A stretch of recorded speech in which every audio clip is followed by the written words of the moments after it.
Good morning. We're going to continue reading from our Western Women's Reader.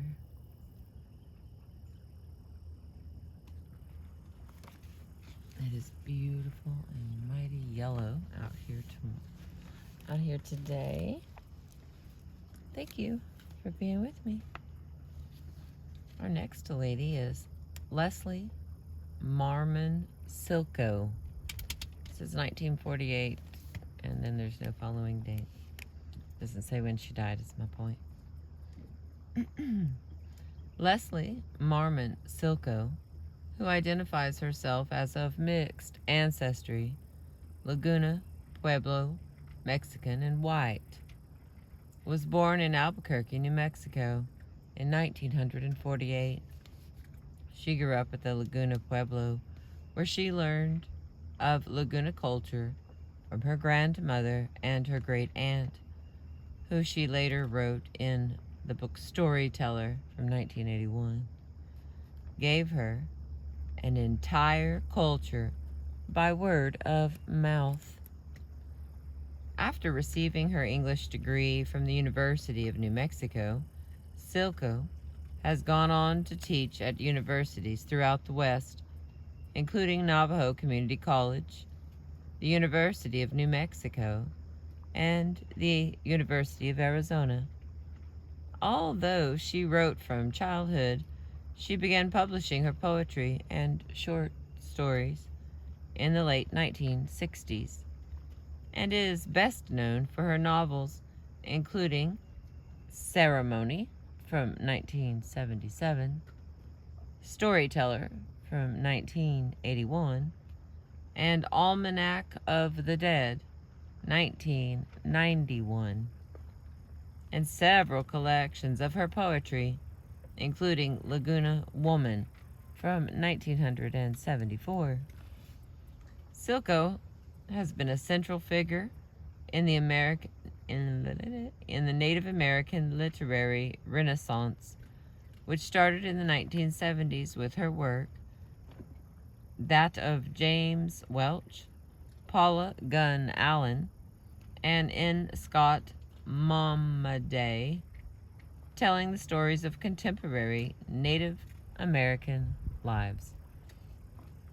My puppy is in here eating his breakfast, so if you can hear that crunching, it's not just a bad connection, it's a hungry sweet thing having his food. Alright, I continue. Silko's concern with rebirth and continuity emerges in part from her own life experience and in part from Laguna traditions. Growing up so near to Los Alamos, the site of the explosion of the first atomic bomb had a deep effect on Silko. As she has said, the Pueblo people have always concentrated upon making things grow and appreciating things that are alive and natural, because life is so precious in the desert. Well, the irony is that so close to us, scientists began the scientific and technological activity which created the potential end to our whole planet, the whole human race. This irony is embedded in most of Silko's work, especially Ceremony and the Almanac of the Dead. In the poetry included here, Silko illuminates the traditions which have resonated in her Laguna past. As she has said, "What I know is Laguna. This place I am from is everything I am as a writer and a human being."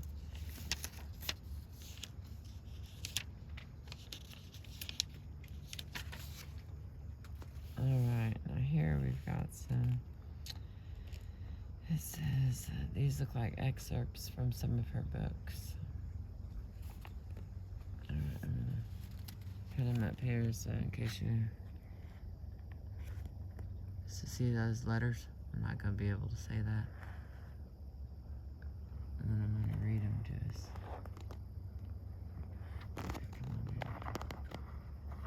I got myself situated in a funny spot this morning. Slum Man's Canyon. And this one. I feel like I'm not teacher material, and I'm okay with that. Alright, here we go. That word, Tizitsainako. Thought woman. Tizitsainako, thought woman, is sitting in her room, and whatever she thinks about appears. She thought of her sisters. Now, Tiitsi and Tiitzel, and together they created the universe, this world, and the 4 worlds below. Thought woman, the spider, named things, and as she named them, they appeared. She is sitting in her room, thinking of a story now. I'm telling you the story she is thinking. I did not pre-read it. Next one, Slim Man Canyon. Early summer, Navajo Nation, 1972. 4 John. 700 years ago, people were living here. Water was running gently, and the sun was warm on pumpkin flowers. It was 700 years ago, deep in this canyon, with sandstone rising high above the rock, the silence, tall sky, and flowing water. Sunshine through cottonwood leaves, the willow smell in the wind. 700 years. The rhythm, the horse feet, moving strong through white, deep sand. Where I come from is like this. The warmth, the fragrance, the silence, blue sky, and rain clouds in the distance. We ride together, past cliffs with stories and songs, painted on rock, 700 years ago. Okay, here's the next one. Prayer to the Pacific. Or the specific, there we go. Pacific. These are written differently here, let's see. It has a number. Okay, one is, I traveled to the ocean, distant from my southwest land of sand rock, to the moving blue water, big as the myth of origin. And here's 2. It says, pale, pale water in the yellow-white light of sun, floating west to China, where ocean herself was born. Clouds that blow across the sand are wet. And 3, squat in the wet sand and speak to ocean. I return to you, turquoise, the red coral you sent us, sister spirit of earth. 4 round stones in my pocket. I carry back the ocean to suck and to taste. And then number 4. 30,000 years ago, Indians came riding across the ocean, carried by giant sea turtles. Waves were high that day. Great sea turtles waded slowly out from the gray sundown sea. Grandfather Turtle rolled in the sand 4 times and disappeared, swimming into the sun. Number 5. And so, from that time immemorial, as the old people say, rain clouds drift from the west, gift from the ocean. And the final one, number 6. Green leaves in the wind, wet earth on my feet, swallowing raindrops, clear from China. Alright, I'm going to put this up here in hopes that we can see it. Alright, bend my back. Alright, twist that around so I can see it. There we go. And this way, if y'all are wanting to look any of this stuff up, there's where you will hunt and peck it. Alright. On to the next lady of the past. I'm not sure where that sun's coming on. Got a sneaking suspicion it's going to be far on the right here. Thank you again for being with me. Okay, I'm going to drink. I think I'm hungry this morning.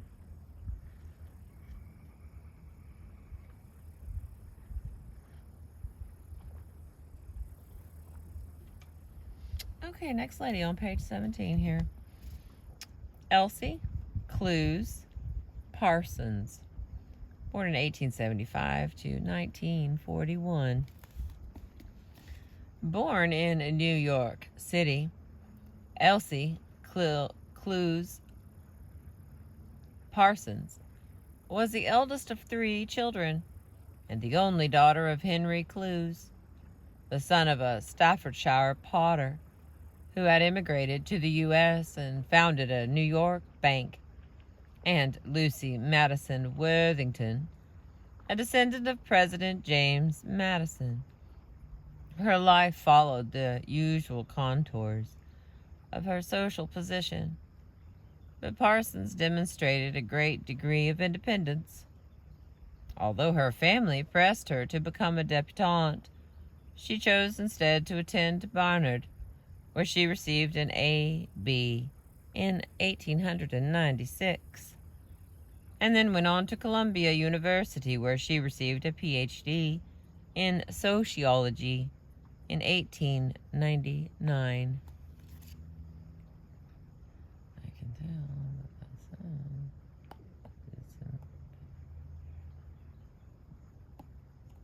there we go. Oh my, no, baby, no. Oh no. Don't do that. Sorry if I'm making anybody woozy. Alright, let's go on. Though married and the mother of 4 children, Parsons turned her seemingly limitless reserves of both energy and cash to pacifism, socialism, feminism, and anthropology. After a brief appointment as an instructor in the sociology department at Barnard College from 1902 to 1905, she taught graduate courses on the family and gender at Columbia University. She spent a good deal of her time with the young radicals and intellectuals, and wrote occasionally for Max Eastman's Masses, She also became involved with Heterodoxy, a feminist network in Greenwich Village. Later, she helped found the New School for Social Research in New York City. Parsons' scholarship falls mostly into two categories: sociological studies, with a special interest in the politics of sex and gender, and folkloric and ethnographic writings, focusing on the Native Americans of the American Southwest, especially. Parsons' ethnographic studies, the result of tireless research in the American Southwest from the early 1910s until her death in 1941, included Pueblo Indian religion, something written in 1939, and Tewa Tales, T-W-T-E-W-A, Tales, written in 1926. With rare generosity, she funded the work of numerous other women anthropologists working in the region, and was the first woman elected to the presidency of the American Anthropological Association. Parsons' impressive folkloric work in the American Southwest is not without detractors who criticize her for encouraging informants to share information about secret, sacred ceremonies. However, Parsons' tireless collection of Southwest Indian traditions has provided a written record of the distinctive traditions of the Pueblo peoples. This Hopi origin story, collected in the 1920s, is an account of how some of these people came to call the West their home.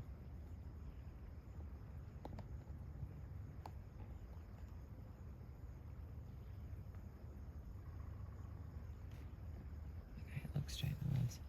All right, here is a Hopi creation story from Elsie Clews Parsons from the writing Pueblo Indian Religion from 1939.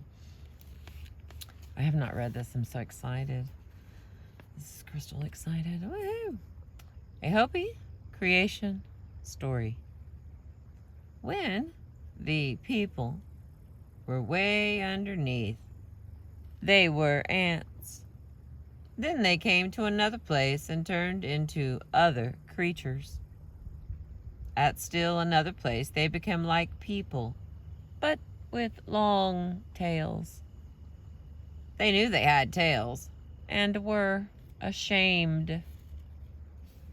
They were very crazy. The women would not mind their husbands. They said, "We are not dependent on marriage to live." There was a river, and they divided. The men went across the river, and the women stayed where they were, at their village. In springtime, the women planted their corn and melons by themselves, and the men planted too. The men raised lots of crops, and the women too. But next year, the women raised only half of what they raised before. In the third year, the women got very little corn and few melons, but the men got more than before. In the fourth year, the women had no crops, but the men had large crops. "Throw us some corn, some watermelons," the women called across. "We can't throw anything to you," the men answered. About that time, a flood was coming closer and closer, and the women began to build the tower. They built and built, but they never reached the sky. The women thought they were braver than the men, smarter than the men. But the men thought women could not do much.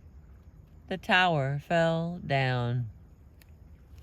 Then the men began to think about it, for the flood kept on coming. They were thinking about what would reach the sky. First, they planted pine. It grew and reached the sky, but could not go through. Grandmother Spider-Woman told them to plant reeds. Next, they planted reeds and sang a song to make the reeds grow. They sang and sang, and the reeds grew and grew and reached the sky and went through. It was a badger they sent up first, and he stepped on the reeds and went up and up and up.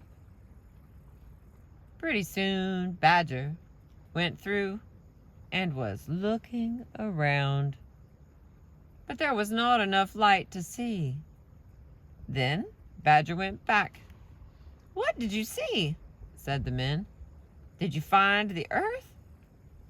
Badger said, "I could not see much up there. It was dark." Next, they sent Shrike up. It was dark where Shrike came out and very cold. He saw a little stick and perched on it. He looked around in search of someone. Soon he saw a fire to the northeast, a very small fire. "I guess someone lives over there," he said to himself. He flew toward the fire and soon reached it. There was a little house in a little field with very high corn in it. The cornfield was a very small place. Someone was watching the fire. He was sitting with his back to the fire, eating green corn. Shrike went by, flying slowly. He was soon close to the man. The man did not hear him.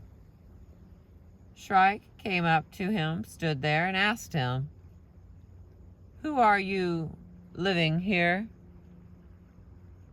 The man turned round suddenly, saw Shrike, and started up to get something. Close by him was a mask, which he had taken off and left near him. He stretched out for it, but could not reach it to put it on. "Oh, oh, oh, oh," he said. "I did not know anybody was coming." It was Massa Woo. "Where did you come from?" "From over there." "All right. You outsmarted me. I cannot put on my mask."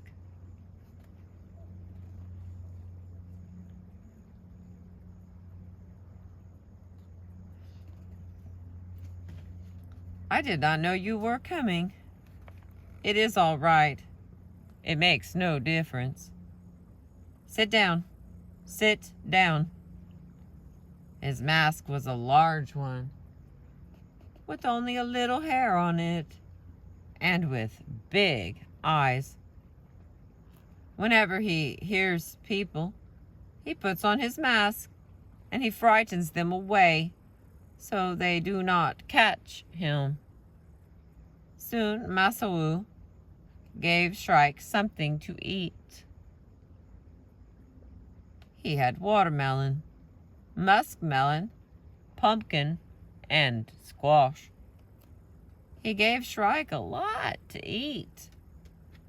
Shrike took his pipe, put in the tobacco, took 4 puffs and handed it to Massa Woo, saying, "My friend." Massa Woo took 4 puffs and gave the pipe back to him, saying, "My friend." Massa Woo asked, Whence come you? Perhaps you are looking for something. I have never heard of you. I live here alone. Yes, I came out of the earth. Is that true? Yes, I came out of the earth. Oh, I have heard that people live down in the earth. That is where I come from. What has happened there? A great deal of trouble. A great many people, especially the young people, pay no heed to anyone. They respect no one. They are continually fighting and killing and causing sickness. They are always doing medicine man tricks, always planning how to make someone sick. They get power. They change into coyotes. None is concerned for the consequences of what he does. If a man meets a girl, he will take her off to have intercourse. There is much sickness, too much trouble. The chief does not like this state of things. That is why he told us to hunt for the way out. I found it. All right, you outsmarted me. You saw my mask. I could not reach it. Had I heard you coming, I should have put on my mask, and your people would not be able to get out. But now when you go down, tell the people to come out. You have got the better of me. I will give you my land. When you come out, send me word. 4 days from today we go up, said the chief. Then, just when the flood was close to their village, they went up. They all went up. I think we are ready to start, said the town chief as he came out and stood in front of them. The war chief was much farther back, watching the bad people in order to keep them from coming out of the earth. The other people now sang a long song. Spider Woman, the War Twins, and Mockingbird are the first to climb up and out. Mockingbird was sitting close to the hole where the people were coming out. He gave them a language. That is how they got their language. Hopi, American, Navajo, Powhatan, Shoshone, and all the other Indians. There was no light. They talked about it at the hole where they came out. How can we get a light? Somebody said. We will make stars. So they made stars. Coyote was sitting with them.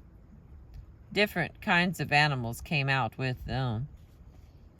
He could understand them, but he could not talk. They said to 2 boys, "Go to a certain place and place these stars properly." Coyote said to himself, "I will go with the 2 boys." They put the 7 together, the Pleiades in the good position, and those 6 Orion, they put them together, and the biggest one they put toward the east, and another they put on the south side, and another on the west side, and another on the north side. Then they put up the Dipper. Just when they had put all these up, Coyote said to himself, "It is a big job."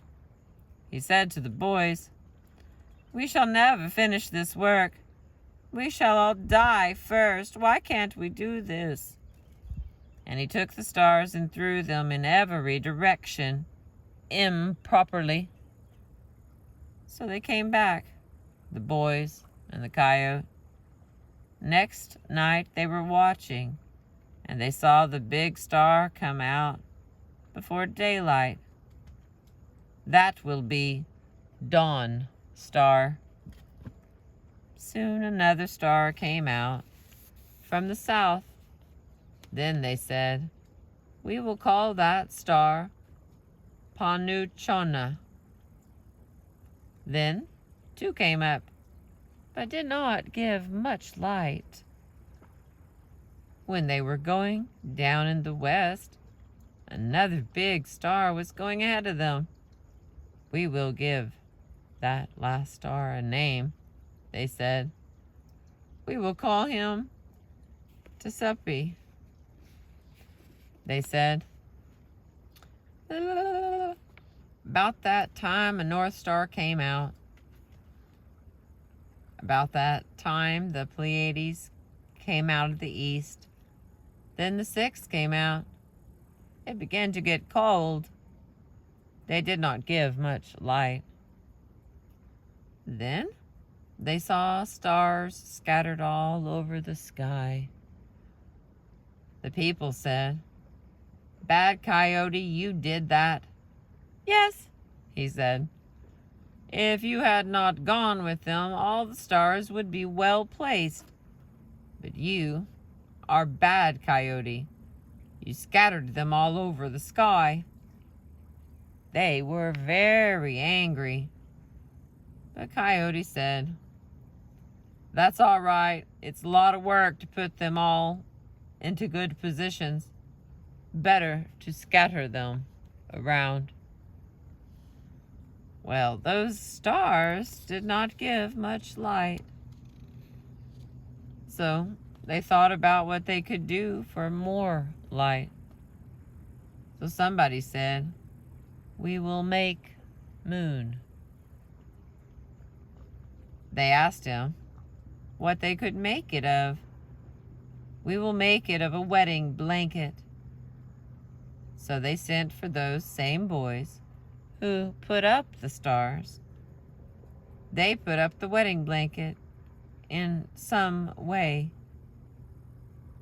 Then they saw a light coming out, and it was moon. And they gave it a name. It gave them some light, but not enough, they said. Then they thought about it again. "We will make something else for a better light."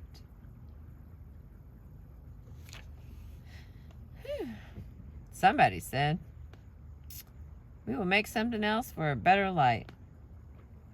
He gathered a blanket, a buckskin, a white fox skin, and a parrot tail, and he sent for the same two boys, brave boys. And they took the things to the east, and they put them up in some way, somehow. Well, when the moon came out and went down, about the time daylight would first come, out came the fox skin for daylight. Next came the parrot tail, making it yellow. Then the sun came out, but it could not move. "Something is wrong. Why can it not move?" Then they asked one another, "What can make it go?" At last Coyote said, "Nothing is wrong with it. All is fixed as it should be. Nothing is wrong. But if somebody should die right now, then it would move." Just then, a girl died, and the sun began to move. When it got to the middle of the sky, it stopped again. "Well, what is the matter?" Coyote said. "Nothing is the matter. Nothing is wrong. If somebody dies right now, it will move." Then the son of one of the head men died, and that made the sun go again. It is only by somebody dying every day, morning, noon, and evening, that the sun will move every day, said Coyote. Coyote thinks more than anybody. Smart fella. First, a girl died, and then a boy, then a woman. After 4 days, she came back again. Well, if somebody dies in 4 days, they will come back again. Then Coyote said, I don't think that will be right for us. If we die and come back in 4 days, we won't be afraid to die. I will die and never come back. Then he overate and died. And after 4 days, he did not come back. He never came back. About that time, another woman died, and they counted 4 days. But she did not come back, because Coyote died and did not come back. This made the people feel very bad. The husband of the woman was very unhappy, and he went back to the place where they came out. They had put a round cactus over the hole, pulled away the cactus, and looked down into the hole. His wife was way down underneath. She was combing her hair. And Coyote was there too. Hearing something, he raised his head and said, You know, I am dead, and your wife dead too. But we came back here. And after this, when anybody dies, he will come back here and live forever. So do not feel so bad about your wife. The world was still soft, muddy from the flood. So the war twins shot their lightnings and made canyons for the waters to drain into. The war twins made the mountains and everything that is of stone. They hardened the mud into rocks, spraying with medicine from Spider Grandmother. The chief suggested to all the horned animals to tear the earth into valleys. Wow. That's the end of that one. I got some further readings here.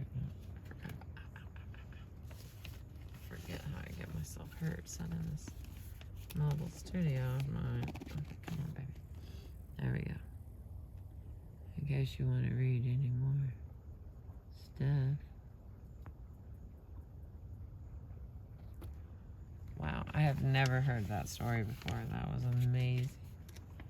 Okay, we're at 40 minutes. Let's see how long this next lady is.